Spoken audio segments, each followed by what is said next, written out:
And I have with me a very special guest, Mr. Amitabh Kant. Needs no introduction, but it will only be fair on my part to remind our viewers of certain idioms, phrases that have become a part of folklore. When you talk about Kerala, God's own country, Amitabh Kant. We talk about incredible India. That was again the wordsmith, Amitabh Kant, at play. We talk about Atmanirbhar Bharat. We also talk about Make in India. Again, Amitabh Kant. And we're going to talk about it. But before we start talking about Atmanirbhar Bharat, the biggest news of the day today is attack on Iran by the US and by Israel, and the retaliation by Iran. They've attacked the air bases in Bahrain. Now, the larger picture of this summit that we are trying to showcase is, and understand, is the new world order, Mr. Amitabh Kant. Now, what does this flare up in the Middle East mean for the new world order? So firstly, we are in the midst of conflicts. I mean, not merely in Iran, in the heart of Iran. We've seen a war going on in Europe for the last over 4 years. We've seen a conflict in Middle East, and now in the heart of Iran. And I think this is a joint operation by Israel and America. The Israelis have gone in first. And obviously their aim is, and objective is very clear, that there should be a regime change in Iran. The consequences for the rest of the world are severe because there'll be lack of predictability and consistency. But more than that, there'll be huge impact on oil prices. And you have a scenario where the Russian oil is getting choked out, you'll have the Iranian oil getting choked out. And for energy-dependent countries like India, we import almost about $180 billion worth of fossil fuel. That has severe implication for us. We have a vast segment of Indians living in Iran, so it has severe implications. But from a world order, one basic three things. One is that the period of stability post-World War II has come to an end. We should be absolutely clear. Number two, the complete irrelevance of international organizations like United Nations and Security Council, and much later the World Trade Organization, which was in many ways given an impetus by the United States itself. So the end of multilateral institutions in the post-World War II era. And thirdly, I think the complete breakdown of global supply chains across the world with the coming in of massive tariffs, and the Trumpian tariffs has led to.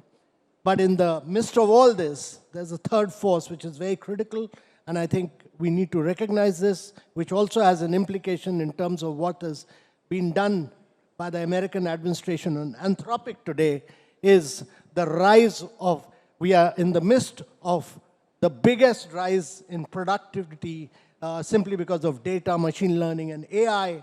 And AI will transform lives of citizens across the world. It will transform many other areas because it's a general purpose technology across many sectors. So you've seen what the American administration has done on Anthropic, which which has said that it will not participate in the Department of War's attempt to use its AI models for the United States. These are challenges. We'll be in the midst of several critical challenges. Mr. Kant, you are hitting the nail on the head. The 3 points that you've raised are absolutely relevant, and I'd rather you elaborate on the second point.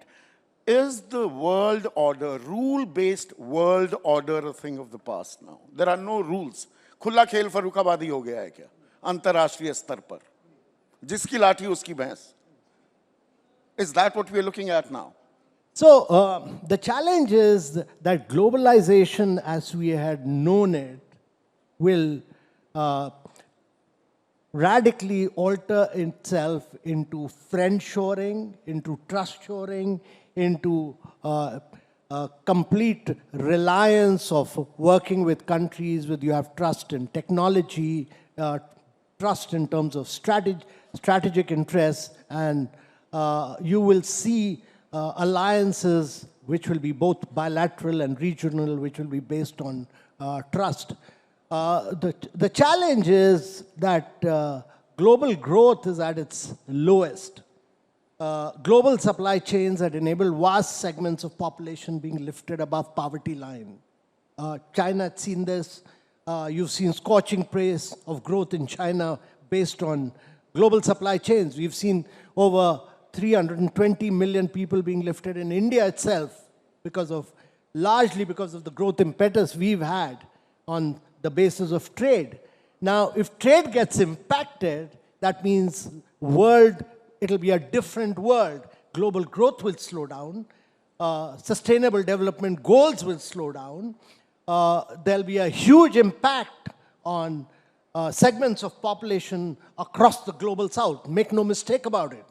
And this, to my mind, will create large inequalities in the global society. It'll be a very inequitable society in the coming days. I'll come to there's a very important point, the disruption in the global supplies. I'll come to that. But our Prime Minister just came back from a visit to Israel. And we see Israel, along with the US, attacking Iran. Iran is also retaliating. Where does India stand? And here, I want you to go back. You're still very young, but you were younger in the 70s when you were in Delhi University and in also the JNU. The world was divided into two parts. It's a Cold War era when you were in college and doing post-graduation. There was a US camp and there was a Russian camp. But there was also a non-aligned movement, which was led by India. Where does India stand today? We are friends with Israel. We have a friendship and we have this trade deal with America.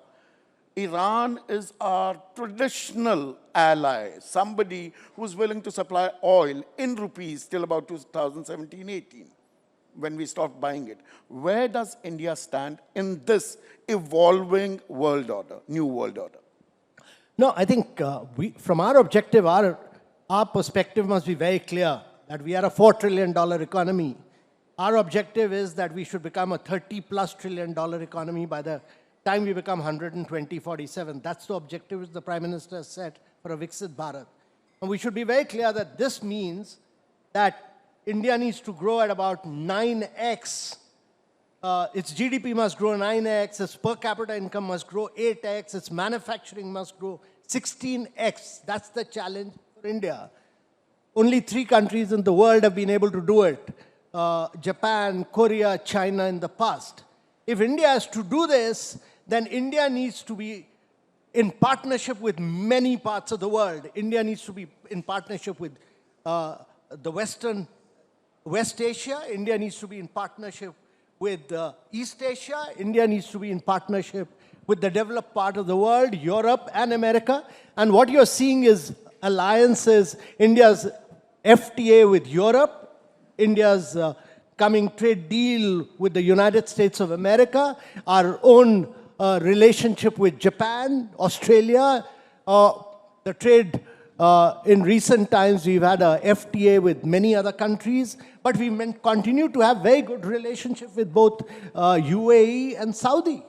So India needs to work with many, many partners across the world to be able to export and to be able to maintain its strategic interests in several regions. But before I come to that, this is another aspect. You said we are a 4 trillion economy, the 4th largest economy in the world. We talk about this. We've set a very ambitious target of becoming a developed nation by 2047. And we should be able to do that. But is there also the other side of the coin, Mr. Kant, which is, हम चौथी सबसे बड़ी अर्थव्यवस्था तो जरूर हैं, तीसरी भी बन जाएंगे. Is that more a function of our population? Why do I ask that? Is prati vyakti aaye, per capita, GDP, isn't that a much better indicator of the progress any society or country is making? और प्रति व्यक्ति आय में हम 142वें हैं दुनिया में. प्रति व्यक्ति आय भी बहुत आवश्यक है, और इसीलिए हम कहते हैं कि हमें जो बढ़ावत करनी है उसमें जीडीपी को भी बढ़ना आवश्यक है और प्रति व्यक्ति को भी बढ़ाना आवश्यक है। और इसीलिए हम कहते हैं कि मैन्युफैक्चरिंग को बढ़ावा, क्योंकि भारत की जो ग्रोथ हुई है आप पिछले 3 दशक में, वो सारी ग्रोथ जो हुई है उसमें 65% सर्विसेज की ग्रोथ हुई है। सर्विसेज उतनी नौकरियां नहीं क्रिएट करता है। तो जो भारत का फोकस अब आ रहा है वो कि आप manufacturing, ease of doing business कीजिए, आप मैन्युफैक्चरिंग को बढ़ाइए, कॉस्ट ऑफ डूइंग बिजनेस कम कीजिए और मैन्युफैक्चरिंग के थ्रू नई जॉब्स क्रिएट करिए। उसके बिना बहुत मुश्किल होगा ग्रोथ विद जॉब्स। पर इसके साथ साथ क्योंकि एक्सपोर्ट्स, जो भी कंट्री की जिसकी भी ग्रोथ हुई है, जापान, कोरिया, चाइना की, ये सब एक्सपोर्ट्स पर ग्रोथ हुई है। मैन्युफैक्चरिंग के साथ इनकी एक्सपोर्ट्स हुई है।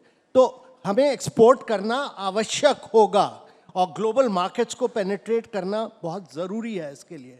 और तीसरी चीज़ मेरे विचार से, क्योंकि अभी आपकी 46% जनसंख्या कृषि क्षेत्र में है, तो अगर किसी भी देश में 46% जनसंख्या कृषि क्षेत्र में नहीं है और आपकी प्रोडक्टिविटी एग्रीकल्चर क्षेत्र में काफ़ी कम है, तो अगर उसको बढ़ाना है तो आपको एक कृषि क्षेत्र में आपकी जनसंख्या को निकाल के अर्बनाइजेशन में डालना ज़रूरी है। इसलिए मेरे विचार से सबसे आवश्यक है कि हम स्मार्ट अर्बनाइजेशन करें, सस्टेनेबल अर्बनाइजेशन करें। और जो अर्बनाइजेशन होता है उससे इनोवेशन आता है, उससे ग्रोथ डायनेमिक्स होती हैं और उससे मेरे विचार से नई जॉब्स निकलती हैं। सो मैन्युफैक्चरिंग लेड अर्बनाइजेशन जो हम कोशिश कर रहे हैं शेंड्रा बिटकिन में या धोलेरा में नई मैन्युफैक्चरिंग सिटीज़ बना के जहाँ वॉक टू वर्क है, वो आवश्यक है इस देश को। और मेरे विचार से अगर 500 मिलियन लोग, अगर 50 करोड़ लोग अगले 5 दशक के अंदर रूरल एरिया से अर्बन एरिया में आएंगे तो आपको कम से कम 500 शहर 1 मिलियन पॉपुलेशन के नए बनाने आवश्यक हैं, जो कि हर स्टेट गवर्नमेंट की भी जिम्मेदारी है। उसमें क्या किसान कहीं मजदूर तो बनकर नहीं रह जाएंगे, उस पर आऊं। पर उससे पहले आपने और बड़ा जो खाका खींचा था 10 साल पहले, अमिताभ कांत जी, जब आप मैन्युफैक्चरिंग की बात करते हैं तो मेक इन इंडिया, वो शेर, stand up India, startup India, और उसमें आपने एक बेहद ही बेहतरीन एक खाका, एक नक्शा, रोड मैप तैयार किया था कि 2025 तक the contribution of manufacturing to the GDP would be 25%। उस वक्त 16% हुआ करता था लगभग। आपके पास फिगर्स मेरे से बेहतर होंगी। आज की तारीख में वो आत्मनिर्भर भारत या वो मैन्युफैक्चरिंग पर जो हमें जोर देना था वो कहाँ रह गया? हम तो 13% मैन्युफैक्चरिंग की कंट्रीब्यूशन रह गई है जी। देखिए, मैन्युफैक्चरिंग का जो कंट्रीब्यूशन है आपकी जीडी पे, वो करीब 18% है अभी। उसको बढ़ा के 25% करना आवश्यक। अब तो वो 13 आ गया है। हाँ, उतने नहीं, 13, वो आपकी जो फिगर है 13% की, वो बिल्कुल ठीक नहीं, करीब 18% है। और उसको बढ़ा के 25% करना है। उसके लिए काफ़ी काम हुआ है। देखिए, जो एक ये भी समझना ज़रूरी है कि गुड्स एंड सर्विसेज टैक्स, एक टैक्स आया, insolvency bank insolvency and bankruptcy code आया, उसके साथ साथ आपने ईज ऑफ डूइंग में कम से कम 2200 लॉज हटाए, रूल्स रेगुलेशन प्रोसीजर्स हटाए। तो उससे तो और गति मिलनी चाहिए थी, या जीएसटी जैसे इम्प्लीमेंट हुआ, या नोटबंदी लागू ने कमर तोड़ी एमएसएमई की। पर जो आपकी, देखिए, आप कम से कम 2.5 वर्ष तो कोविड के लिए हटाइएगा ना। कोविड ने जो डैमेज किया ग्लोबल इकोनॉमी को और भारतीय इकोनॉमी को, उसको भी हटाइएगा। मेरे विचार से हम राइट ट्रैक पे हैं। हमें कॉस्ट ऑफ डूइंग बिजनेस, क्योंकि हमारे इंटरेस्ट रेट हाई हैं, हमारे इलेक्ट्रिसिटी रेट हाई हैं, उस पर अब फोकस, ईज ऑफ डूइंग पर काफ़ी काम हुआ है, कॉस्ट ऑफ डूइंग बिजनेस पर काफ़ी काम करना बाकी है। और दूसरी चीज़, मेरे विचार से स्टेट्स पे फोकस करना ज़रूरी है, क्योंकि हमें अगर भारत को करीब 30+ ट्रिलियन डॉलर इकॉनमी बनना है तो लॉन्ग रन में हमारे कम से कम 12 स्टेट्स ऐसे होने चाहिए जो 10% की ग्रोथ पर ग्रो करें। सिर्फ टारगेट सेटिंग से काम बन जाता है? क्योंकि अगर मैं 2024-25 का डेटा ही बताऊं, भारत ने कुल मिलाकर जो टोटल एक्सपोर्ट्स किए, निर्यात जो किए 37 लाख करोड़ के, और आयात जो हमने किया है वो 61 lakh crore. We still have negative balance of trade of 24 lakh crores. Because you import oil. आप बेसिक चीज तो देखिए ना कि आपके पास ऑयल है नहीं, तो इसलिए आप 180 बिलियन डॉलर का तेल इंपोर्ट करते हैं। आप तो, आपकी जितनी इंपोर्ट है वो तो ऑयल की वजह से है ना। आप मैन्युफैक्चर्ड गुड्स तो एक्सपोर्ट करते हैं, पर आपका सारा इंपोर्ट तो ऑयल की वजह से है। चाइना से हम कौन सा ऑयल इंपोर्ट करते हैं सर? 9,60,000 करोड़ का हम आयात करते हैं चीन से, और वहां उनको निर्यात करते हैं सिर्फ 1,21,000 करोड़। बिल्कुल सही आप कह रहे हैं, पर आप ये बताइए कि यूनाइटेड स्टेट्स ऑफ अमेरिका हो, यूरोप हो, चाइना एक ऐसा देश है जो कि manufacturing capital of the world है। वो लोएस्ट प्राइस पॉइंट पे सबके लिए, अपने साइज और स्केल के लिए मैन्युफैक्चरिंग करता हो। एप्पल हो, डेल हो, सिस्को हो, दुनिया की जो 20-22 जो सबसे बड़ी कंपनी है, उनका 58%, 98% उनकी मैन्युफैक्चरिंग चाइना में होती है। तो ये इंडिया के लिए नहीं कह रहे हैं आप, ये अमेरिका भी करता है, ये यूरोप भी करता है, क्योंकि ग्लोबल सप्लाई चेन और ग्लोबल वैल्यू चेन का अर्थ यही था कि आप लोएस्ट कॉस्ट पर इंपोर्ट करिए और आप दुनिया को एक्सपोर्ट करिए। तो ये तो इंडिया ने अभी करीब 30% एप्पल का प्रोडक्शन वहां चाइना से लेकर इंडिया शिफ्ट किया है, प्रोडक्शन लिंक्ड इंसेंटिव स्कीम्स की वजह से। तो धीरे धीरे ये सारा नहीं, मैं ये, चलिए चाइना एक अपवाद भी हो सकता है, I can take that as an exception, but the new trade deal, the details of which are still yet to be made public, and because of the supreme court's order over there, अब वो tariff war तो खत्म हो गया, वो अवैध करार हुआ, now another 10% which was later increased to 15% duties. We don't know the details as yet, but the biggest thing that has come out is over the next 5 years, India is going to import $500 billion worth of American goods into the country. $500 billion, मोटा मोटा 45 लाख करोड़, यानी कि 9 लाख करोड़ हर साल हम आयात करेंगे। अभी तक तो हम सिर्फ 3 लाख करोड़ कर रहे थे, 6 लाख करोड़ का तो हम निर्यात कर रहे थे। We had a positive balance of trade with America. अब अमेरिका भी यहाँ पे माल ही बेचेगा तो हम आत्मनिर्भर कैसे बनेंगे सर? ये कैश 22 है क्या? नहीं नहीं, देखिए ऐसा है कि आप अपनी डील जो अमेरिका कर रहा है, अब अमेरिका ने क्या किया कि वो सारे यूरोप हो, जापान हो, सारे के साथ अपनी ट्रेड डील्स रिस्ट्रक्चर कर रहा है। वो कह रहा है मैं फ्री ट्रेड पे, जिसपे ग्लोबल सप्लाई चेन, जिस जो फ्री ट्रेड वर्ल्ड था, उससे मैं हट के सबके साथ ट्रेड डील्स करूंगा। उसने हर देश के साथ यही किया, चाइना के साथ अभी नहीं किया। चाइना की ड्यूटी रेट्स हाई हैं, पर बाकी यूरोप से लेकर जापान से लेकर सारे देश के साथ उसने किया। उन सबकी ट्रेड डील्स अगर आप देखते हैं, क्योंकि आप अपनी ट्रेड डील तो उनके साथ कंपेयर करिएगा ना, और 50% आपके ऊपर ड्यूटी लगी हुई थी, जिसपे आपको टेक्सटाइल पे इम्पैक्ट कर रहा था, लेबर, जेम्स एंड ज्वेलरी पे इम्पैक्ट कर रहा था, फुटवेयर एंड लेदर पे इम्पैक्ट कर रहा था। 50% ड्यूटी, 50% ड्यूटी का क्या मतलब है संदीप जी? एम्बार्गो, मतलब आप कुछ एक्सपोर्ट ही नहीं कर सकते, और ये सारे के सारे आपके लेबर इंटेंसिव सेक्टर हैं। आप 50% से 18% पे उस पर लाते हैं, जबकि नेबरिंग सारी कंट्रीज पर 19 से लेकर 25% तक है। सर, वो डील अच्छी है कि खराब है? नहीं सर, इसमें एक क्लैरिफिकेशन चाहूंगा। पहली बात तो ये 50 से चलिए 18 आ गए, तो हम 17% जो पहले उन पर लगा रहे थे आयात शुल्क, उसको हमने 0 कर दिया। हम जो 3.3% दे रहे थे, उसको 18 पर उन्होंने रख दिया। तो इसमें हमें फायदा हुआ कि नुकसान हुआ? देखिए, इस पे आप ये जो डील है, ये आप कंपैरेटिव डील देखिएगा विद ऑल अदर कंट्रीज। एक चीज बेसिक समझना आवश्यक है आपको कि अमेरिका दुनिया में अभी भी ग्लोबल जीडीपी जो है, उसमें 27% जीडीपी का कंट्रीब्यूशन अमेरिका से आता है। 48% मार्केट कैपिटलाइजेशन अमेरिका की है, 4% जनसंख्या पे। कोई भी देश हो, जापान, कोरिया, चाइना, मैंने 3 देश बताए ना, और चौथा आप एक छोटा देश देख लीजिए, सिंगापुर। ये सारे के सारे बड़े हुए by exporting to United States of America, क्योंकि दुनिया का अगर 27% जीडीपी अमेरिका में है, कोई भी देश ग्रो नहीं कर सकता। अगर आप सोचते हैं कि 30% ट्रिलियन डॉलर इकोनॉमी बनना That is exactly my point, sir. Without exporting to America तो नहीं कर सकते। But we are importing more from America rather than exporting more to America. Import तो अभी किया नहीं है ना आपने टारगेट तो मान तो लिया, $500 बिलियन करेंगे आप। 500 billion over a staggered Over period, 5 years, over staggered period. Because you will be shifting your oil procurement from other places to the United States. The intention is that you buy 180 billion worth of fossil fuel, oil. You will shift your oil procurement from other places to the United States of America. That's the intention, to my mind. But another thing that you said, that our neighbors, they're paying more duties compared to us. But Yeah. there is also a generalized system of preferences.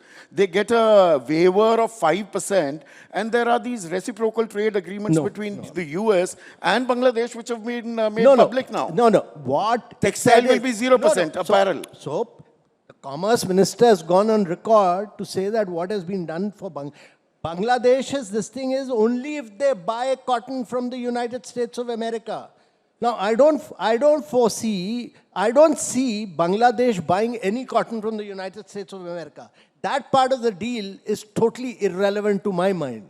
And the same will be, he said, the same will be made applicable for India. I don't see India buying cotton from, in its raw form from the United States of America. So that is irrelevant.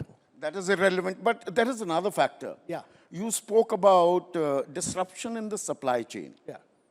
Now the disruption, earlier you were buying oil, like we were talking about oil right now, or arms and other things.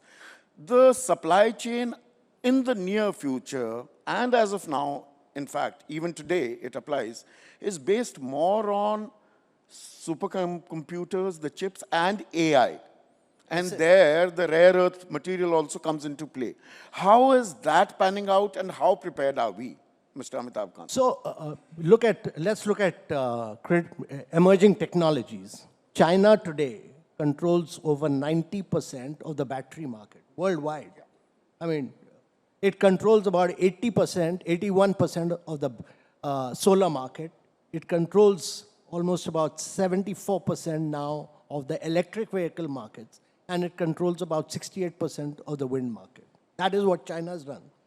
Last time when Trump came into power, he moved away from clean technologies. China took the lead, and they became the global leaders in emerging clean technology. Now, what China does is, on critical minerals, it's not critical minerals which are important. Critical minerals are available, but the processing technology of critical minerals are only with China. We must understand this.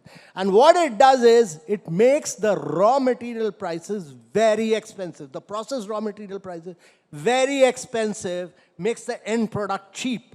And therefore, it weaponizes clean technology. The challenge for everybody else, including India, is to become a master of process technology, which is what India is aiming to do through semiconductor, through the artificial intelligence mission, through the quantum computing mission, through the green hydrogen mission. This is for the first time in India's history that you've got into cutting-edge technology areas of growth. You are saying that today green hydrogen is $4.50 per kilogram. By 2030, I'll bring it down to $1 per kilogram. I will not be importing fossil fuel, but by 2030, we should become an exporter of clean energy to the rest of the world. That is what your aim is. Now, getting into these new areas, getting 10 different manufacturers, and tomorrow Prime Minister is inaugurating Micron plant in India, which is the biggest designer of chips across the world, is basically that getting into new age technology, new areas of growth. The results of all this will come in it'll take you another 5 to 6 years, but these are areas which will create real value, which will create growth. These are very encouraging signs, और एक आशा, एक उम्मीद की किरण जागती है. पर दरअसल एक बड़ी ही रोचक बात, मैं थोड़ा रिसर्च जो कर रहा था उसमें जो निकल कर आई, we were talking about supercomputers and chips. Bharat में सबसे पहला सुपरकंडक्टर प्लांट जो लगा मोहाली में 1984 में. And this was much before the biggest chip manufacturer, as we can call it in the world, TSMC. That plant came into existence in 1987. हमारे वाले में 89 में आग लग गई, उसका पता नहीं लगा क्या हुआ क्या नहीं. क्या वो भरपाई हम कर पा रहे हैं कांत साहब? हम एक समय में हमने we had made the right footsteps, we were going in the right direction. नहीं, आपने रिसर्च बिल्कुल सही की है. मैं मोहाली प्लांट कई बार जा चुका हूँ. वो मोहाली प्लांट अपने ज़माने में काफ़ी एडवांस था, पर वहाँ आग लग गई थी। उसके बाद हमने सेमीकंडक्टर में पिछले 20-25 वर्ष कुछ नहीं किया। कुछ नहीं किया। जी। दुनिया मैं वही कह रहा हूँ, वो एक भरपाई हम ज़माना कैसे था करें? कि इंटेल आया इंडिया, इंटेल ने कहा मैं इंडिया में प्लांट लगाऊंगा। हमने कहा हमने मना कर दिया उस समय इंटेल को। इंटेल फिर गया पेनांग, मलेशिया, और पेनांग में जब इंटेल ने अपना प्लांट लगा दिया, उसके बाद वहाँ पूरा पेनांग का जो डेवलपमेंट हुआ वो सेमीकंडक्टर इंडस्ट्री की वजह से हुआ।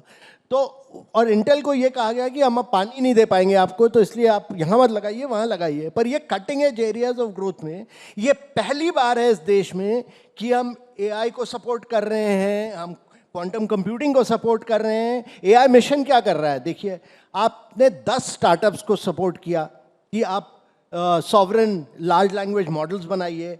आपने एआई कोष की तरफ से अपने डेटा को छोड़ दिया उनके लिए। आप उनको कंप्यूटिंग पावर प्रोवाइड कर रहे हैं 50% ऑफ द कॉस्ट, जो कि अमेरिका और यूरोप में मिलती है उससे सस्ते पावर में। और वही वजह है कि सर्वम ने मल्टीलिंगुअल मॉडल यहाँ खड़ा किया, क्योंकि अगर एआई का फ़ायदा हमको लेना है तो हमें अपने लर्निंग आउटकम्स इंप्रूव करने, हमने हेल्थ आउटकम इंप्रूव करने हैं, हमें स्टंटिंग, वेस्टिंग और न्यूट्रिशनल स्टैंडर्ड को हटाना है।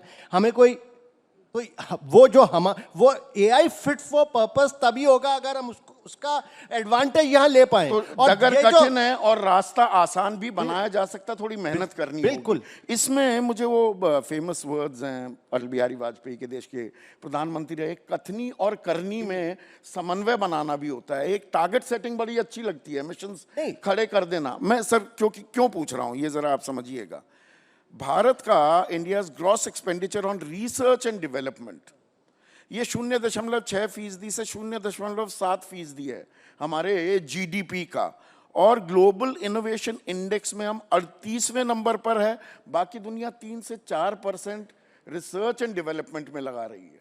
हम पैसा नहीं लगाएंगे रिसर्च एंड डेवलपमेंट, ऐसे ही हो जाएगा। तो संदीप जी, ऐसा है कि गवर्नमेंट ने अभी 1 लाख करोड़ सैंक्शन किए हैं R&D के लिए, और उसमें ये जो कम R&D का खर्चा है ये इसलिए है क्योंकि हमारा प्राइवेट सेक्टर R&D नहीं करता है।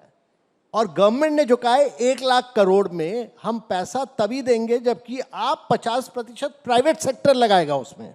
जैसे But they are sitting on a pile of money, not willing to invest it. नहीं, but They are kind of hoarding money. आप बिल्कुल सही कह रहे हैं कि 3 साल पहले जो कॉर्पोरेट टैक्स कम किया गया, बैलेंस शीट तो सारे प्राइवेट सेक्टर की अच्छी है।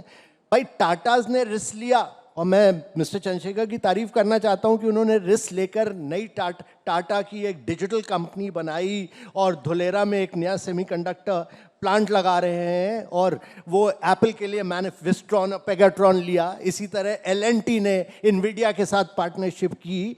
तो नए नए एरियाज में रिस्क लेना आवश्यक है। तो हमारी कई जो टॉप 300-400 कंपनियां हैं, इन सबको रिस्क लेना पड़ेगा न्यू एरियाज ऑफ ग्रोथ में जाने के लिए। तो हमारा R&D कैपिटल कम है, पर मेरे विचार से जो 1 लाख करोड़ सैंक्शन हुआ है इसकी वजह से इसका मल्टीप्लायर इंपैक्ट होगा जरूर अगले 4। जैसे स्टार्टअप इंडिया हमने शुरू किया 2016, आपके पास 156 स्टार्टअप्स थे, अभी करीब 1,70,000 स्टार्टअप्स हैं।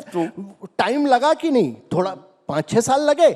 मेरे विचार से अगले 5-6 साल में हम एआई के चैंपियन होंगे। मेरे विचार से हम कंप्यूटिंग पावर में, क्वांटम कंप्यूटिंग में आगे बढ़ेंगे, हम सेमीकंडक्टर के चैंपियन बनेंगे। यहाँ पर ताली भी बजा रहे हैं लोग। मेरे विचार से आप बहुत ही ज्यादा पेसिमिस्टिक है। एबीपी को इतना ज्यादा पेसिमिस्टिक नहीं होना चाहिए। सर हम पत्रकार हैं। नहीं, क्या करें? तो मेरे विचार से यहाँ पर आदमी को कुत्ता काटे तो कोई खबर नहीं है, तो मेरे विचार आदमी से कुत्ते को काटने लगे हमें खबर दिखाई देती है। अब आपने एआई पे, और तालियां भी यहाँ पर बजी। तो अभी एआई समिट हुआ, एक समिट G20 हुआ था, फैंटास्टिक। और आप यहाँ बैठे हैं इसलिए नहीं कह रहा हूँ। और इस बार एआई समिट होता है तो एक यूनिवर्सिटी वो रोबोडॉग को, जो चीन में बना हुआ है, ऑनलाइन 2.5 लाख रुपए में मिल रहा है, उसे अपना बताकर और पब्लिक ब्रॉडकास्टरों से चला भी देता है। देखिए, मैं एआई इस तरह की चीजों से हमें गुरेज करना होगा। नहीं संदीप जी, मैं गया था एआई समिट में, मेरे 4-5 सेशंस थे। मेरे विचार से एआई समिट में बहुत एनर्जी थी, बहुत वाइब्रेंसी थी, बहुत ज़्यादा युवा वर्ग था वहाँ। और जो एआई का टेक्नोलॉजी डिफ्यूजन होना था, जो कि 10 साल लगते, वो सारे युवा वर्ग में एआई क्या होता है और उसका टेक्नोलॉजी डिफ्यूजन बहुत हुआ है इसमें। एक किसी यूनिवर्सिटी ने गलती कर दी, उसको मीडिया इतना ज़्यादा हाइप अप कर दे, वो भी ठीक नहीं है। नहीं, IIT IIM से भी ज्यादा बड़ी चौड़ी नहीं। स्टॉल मिल जाए, the responsibility has to be fixed ना। हाँ, तो मेरे विचार से हमें ज़्यादा हमें इनोवेशन को मतलब पर इनोवेशन को नकल को इनोवेशन तो कतई नहीं मान नहीं, सकते तो ना। मीडिया जो है ना, अब जैसे बॉम्बे आईआईटी ने लार्ज लैंग्वेज मॉडल किया, उसको तो एबीपी पब्लिश एबीपी हाईलाइट नहीं करेगा, उसको तो आप पब्लिसाइज नहीं करिएगा।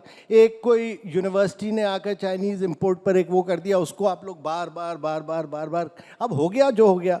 अब आप कम से कम जो नए लार्ज लैंग्वेज मॉडल्स बने हैं देश में, जिनको लॉन्च कर दिया गया एआई समिट में, 3 नए लार्ज लैंग्वेज मॉडल्स इंडिया ने बनाए, कम से कम उसकी तो तारीफ करिए आप। तारीफ भी की जाएगी जहां पर होगी। एक आखिरी सवाल, क्योंकि टाइम्स आप वो फिर वरना कहने लगेंगे कि टाइम ज्यादा ले लिया है। आपने युवाओं की बात की और डेमोग्राफिक डिविडेंड की हम लगातार बात करते हैं। 35 साल की उम्र से कम 65% हमारी आबादी है। बट अगेन यहाँ पर मैं अब प्राइवेट सेक्टर के उदाहरण एक ले लेता हूँ। Top 5 IT companies in the country, पिछले 9 महीनों में उन्होंने 26 नई नौकरियां ईजाद की। How do we overcome this challenge, especially in an AI world? कल अभी शशि थरूर एक सेशन को मॉडरेट कर रहे थे, उन्होंने उदाहरण दिया कि BYD, वो बिल्ड योर ड्रीम्स जो कंपनी है, वहाँ पर 8 इंजीनियर्स हैं सिर्फ, पूरा प्लांट चल रहा है, सारा AI चला रहे हैं और वो भी सिर्फ रोबोट्स को कंट्रोल करने के लिए। तो युवाओं के लिए कितनी बड़ी चुनौती और देश के लिए कितनी बड़ी चुनौती, डेमोग्राफिक जो डिविडेंड है वो डेमोग्राफिक लायबिलिटी में कन्वर्ट ना हो जाए। देखिए, मैं इसके बारे में बड़ा ऑप्टिमिस्ट हूँ कि इंडिया का जो डेमोग्राफिक, अगर अगला डेकेड भारतीय डेकेड होगा, अगले 10 वर्षों के अंदर ये भारत अगर ग्रोथ करेगा, उसका खास कारण ये है क्योंकि हमारा डेमोग्राफिक डिविडेंड हमारे फेवर में है और एवरेज एज करीब 29 है, और जब हम 100 साल के होंगे 2047 में, तब भी हमारी बिहार जैसे राज्य की तो 22 है सिर्फ। तो मैं कहता हूं तब भी हमारी एवरेज एज 34 होगी। देखिए, दूसरा खास कारण ये कि हमने डिजिटल पब्लिक इंफ्रास्ट्रक्चर से बहुत तरक्की की है। कोई दुनिया में ऐसा देश नहीं है जो कि fast payment, credit, stock market, insurance सबका सब अपने मोबाइल पे 30 सेकंड और UPI is truly remarkable. 30 second. और जब हम इसको DPI फॉर आर्टिफिशियल इंटेलिजेंस कर देंगे, क्योंकि आर्टिफिशियल इंटेलिजेंस का कंप्यूटिंग पावर, डेटा हम अपने स्टार्टअप्स के लिए खोलेंगे और जो खोल रहे हैं, तो इसका बहुत इम्पैक्ट होगा। दूसरी चीज, आप ये भी तो देखिए ना कि महिंद्रास, टाटास, ये सारे के सारे इलेक्ट्रिक मोबिलिटी में जो इन्होंने, महिंद्रा की इलेक्ट्रिक चलाता हूँ, टेस्ला से बेहतर तो है। मैं भी चलाता हूँ, मैं मेरे विचार से भी टेस्ला से अच्छी है वो गाड़ी, और टाटास भी बनाते हैं बहुत बड़ी अच्छी इलेक्ट्रिक व्हीकल। मेरे विचार से पॉलिसी शिफ्ट्स ऐसे किए जा रहे हैं जिससे कि हम टेक्नोलॉजी लीपफ्रॉगिंग करें इन क्षेत्रों में, और मेरे विचार से कई नए एरियाज में नई जॉब्स आएंगी, जैसे सेमीकंडक्टर में नई जॉब्स आएंगी। जब भी टेक्नोलॉजी डिसरप्शन होता है तो हम नई तरह की जॉब्स क्रिएट करते हैं, और वो ज़रूर होगा। इंडिया में भी नई तरह की जॉब्स होंगी। हमें स्किलिंग ज़्यादा करवानी पड़ेगी, वो आवश्यक है, पर ये देश तरक्की करेगा और हम $30 ट्रिलियन इकोनॉमी बढ़ेंगे। हम 8 और 9% की एनुअल ग्रोथ से ग्रो करेंगे। उसका खास कारण ये कि ना केवल डेमोग्राफिक डिविडेंड है, पर कि ये बताइए कि कौन देश है जो कि 30 किलोमीटर रोड और 12 किलोमीटर रेलवे लाइन हर रोज बना रहा हो। आप ये बताइए कि कौन ऐसा देश है जो 9 मेट्रो सिटीज हर साल बना रहा हो। कौन ऐसा देश है जिसने अपना सोलर पावर 32 गुना बढ़ा किया हो पिछले 7 वर्षों के अंदर। और कौन ऐसा देश है जो कि 50% अपना फास्ट पेमेंट मोबाइल पर करता हो। कोई ऐसा देश नहीं है। तो मैं ऑप्टिमिस्ट हूं, आप भी मेरे तरह आप भी ऑप्टिमिस्ट बन जाइए इंडिया के। आपके मुंह में घी शक्कर और मैं तो जाट हूं, घी और शक्कर बहुत अच्छा लगता है मुझे। थैंक यू, बहुत बहुत शुक्रिया, धन्यवाद धन्यवाद अमिताभ कांत साहब। So the road is not rosy, but we'll reach over there. That is what Mr. Amitabh Kant said. We'll have to do a lot of hard work, and which we are doing, and we'll have to technologically leapfrog. Thank you so much for sparing your time and coming on this platform, sir. Thank you. Thank you very much. ABP Ananda এগিয়ে থাকে এগিয়ে রাখে।